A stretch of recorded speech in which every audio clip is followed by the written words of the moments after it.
நாட்டு பாதுகாப்புத்துறை அமைச்சர் கவாஜி முகமது ஆசிப் அவர்கள் என்ன சொல்றாருன்னு கேட்டீங்கன்னா, இந்தியா எங்க மீது போர் தொடுக்க போகுது, ஆனா அந்த போருக்கு நாங்க வலிமையாகவும் தீர்க்கமாகவும் வெளிப்படையாகவும் பதிலடி கொடுப்போம், பெரும் சேதத்தை ஏற்படுத்துவோம்.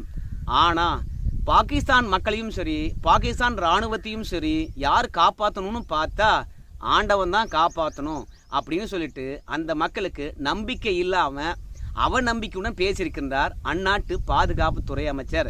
அதனால தான் நம்ம சொன்னோம், பாகிஸ்தான் தூக்கம் இல்லாமல் தவிக்குது அப்படின்னு சொல்லிட்டு. இரண்டாவது, பாகிஸ்தான் செய்திருக்கக்கூடிய செயல் என்பது அந்நாடு இந்தியாவை பார்த்து பயந்து போயிருக்குது என்பது உறுதியாகிறது. ஏன்னா பல இராணுவ தளவாடங்கள் கொண்ட பகுதிகளை ஒட்டுமொத்தமாக லைட்டை நிறுத்திட்டு அந்த இடத்துல ஆள் அரவமற்ற இடமாக சர்வதேச சமூகத்துக்கு காட்டியிருக்கிறது. இந்தியா என்ன